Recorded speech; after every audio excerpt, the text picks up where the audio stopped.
Elon Musk meets with Washington brass to discuss EVs.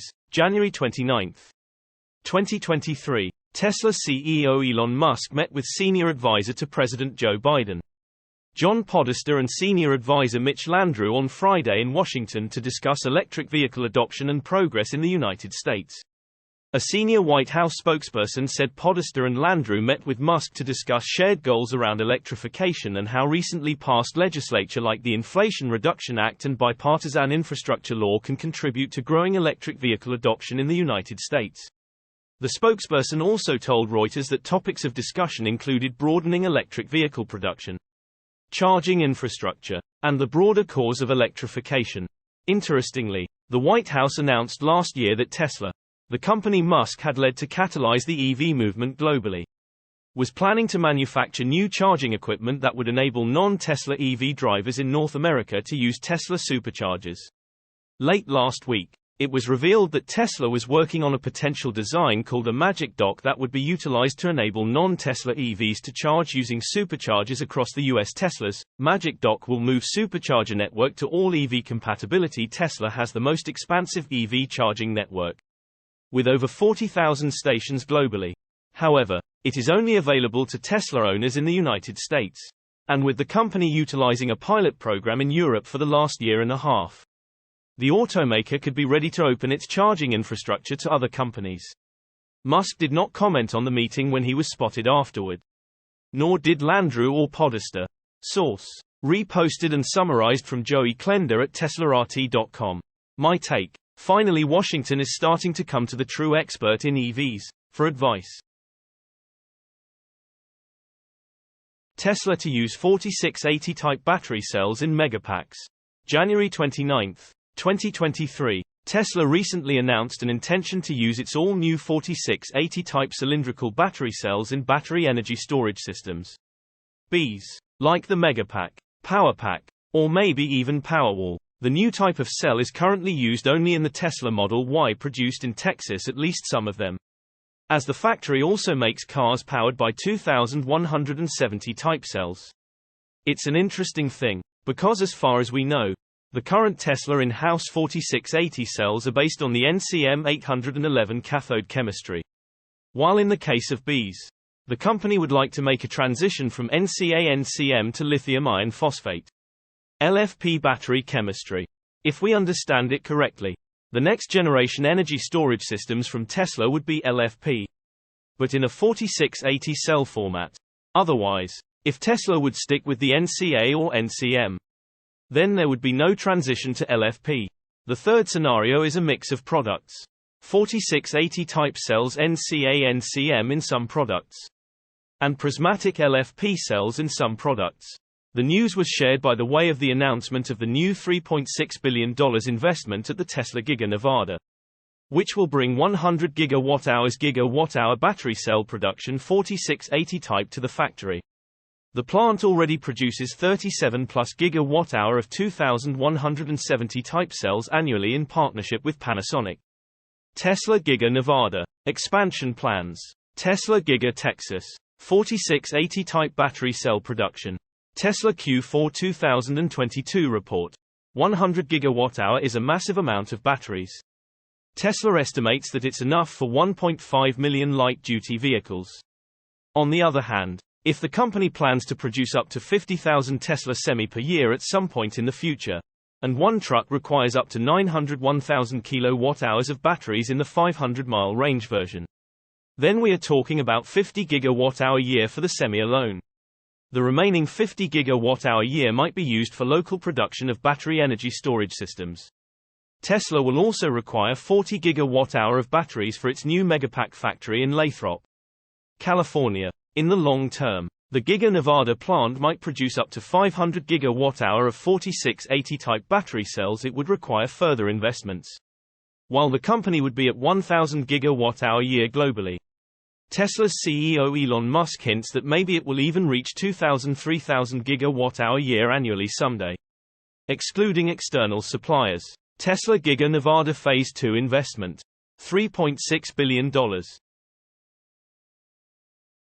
4680 type cylindrical battery cell production. 100 gigawatt-hour-year initially, up to 500 gigawatt-hour-year in the future. Tesla semi-production. 3,000 additional jobs.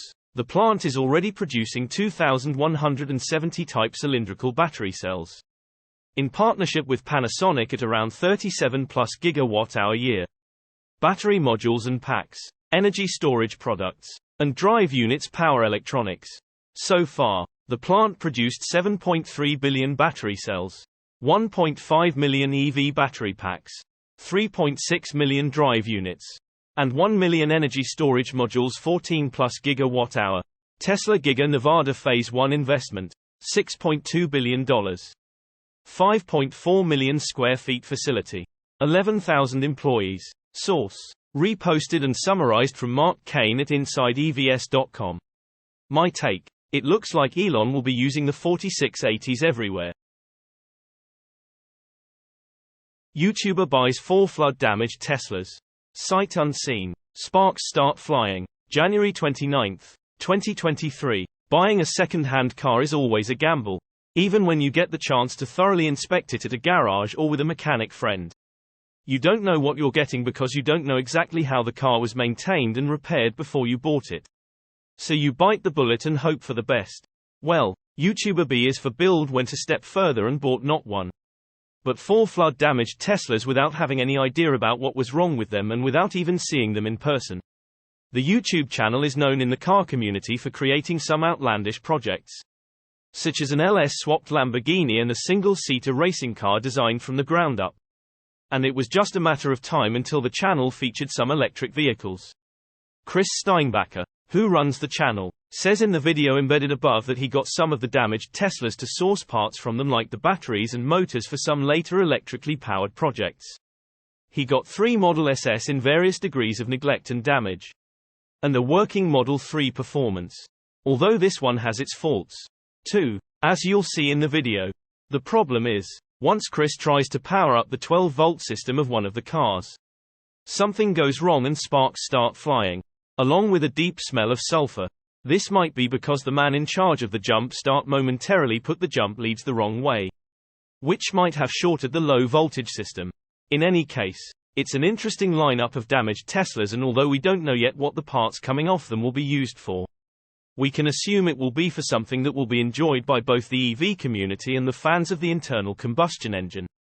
Judging from past projects, this isn't the first time someone on YouTube messed around with total Teslas, with Rich Rebuilds being one of the first out there to put salvaged Teslas back on the road and even build the first ever V8-powered Model S. Source: reposted and summarized from Julian Nystrom at InsideEVS.com.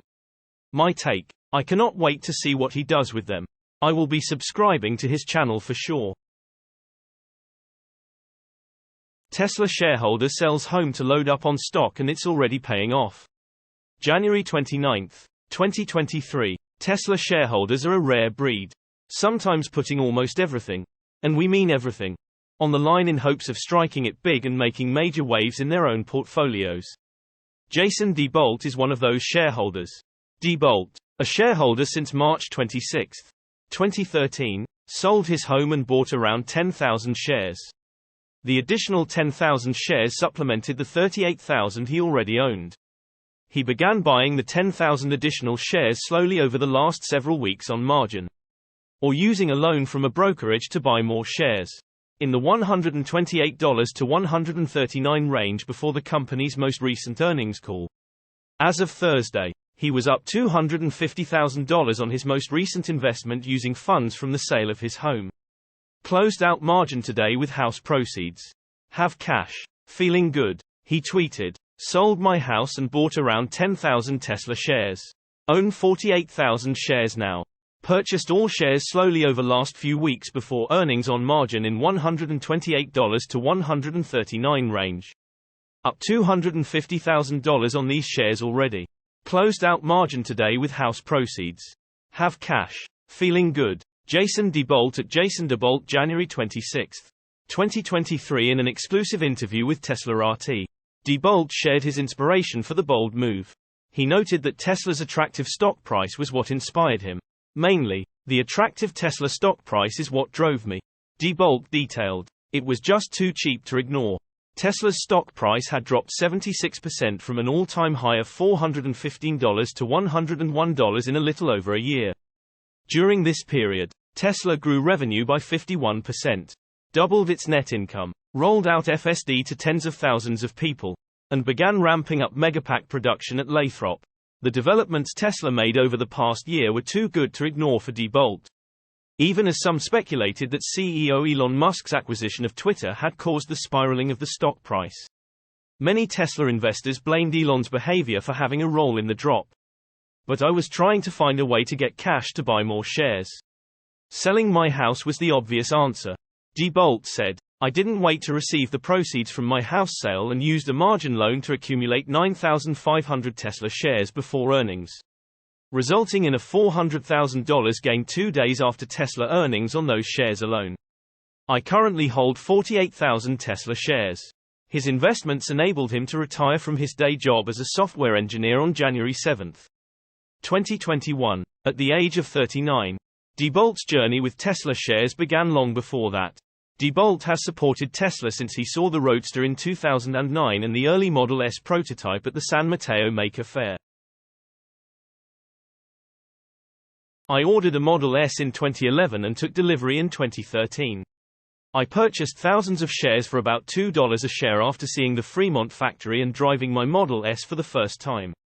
Diebold said, I continued buying shares when nobody wanted the stock. It was obvious to me that Tesla was going to disrupt the entire automotive and oil industries back then because EVs are fundamentally superior to gas vehicles in every way, and there were no serious competitors to Tesla back then. This is true today as well.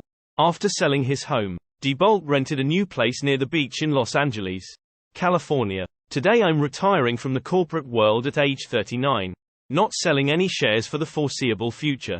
TeslaPic.Twitter.com WCDZJLPDOX Jason Diebold. At Jason Diebold January 7, 2021. There's a bit more freedom. The last 2 years of retirement have been amazing. Still, I'm starting to look for something to build and do with my time.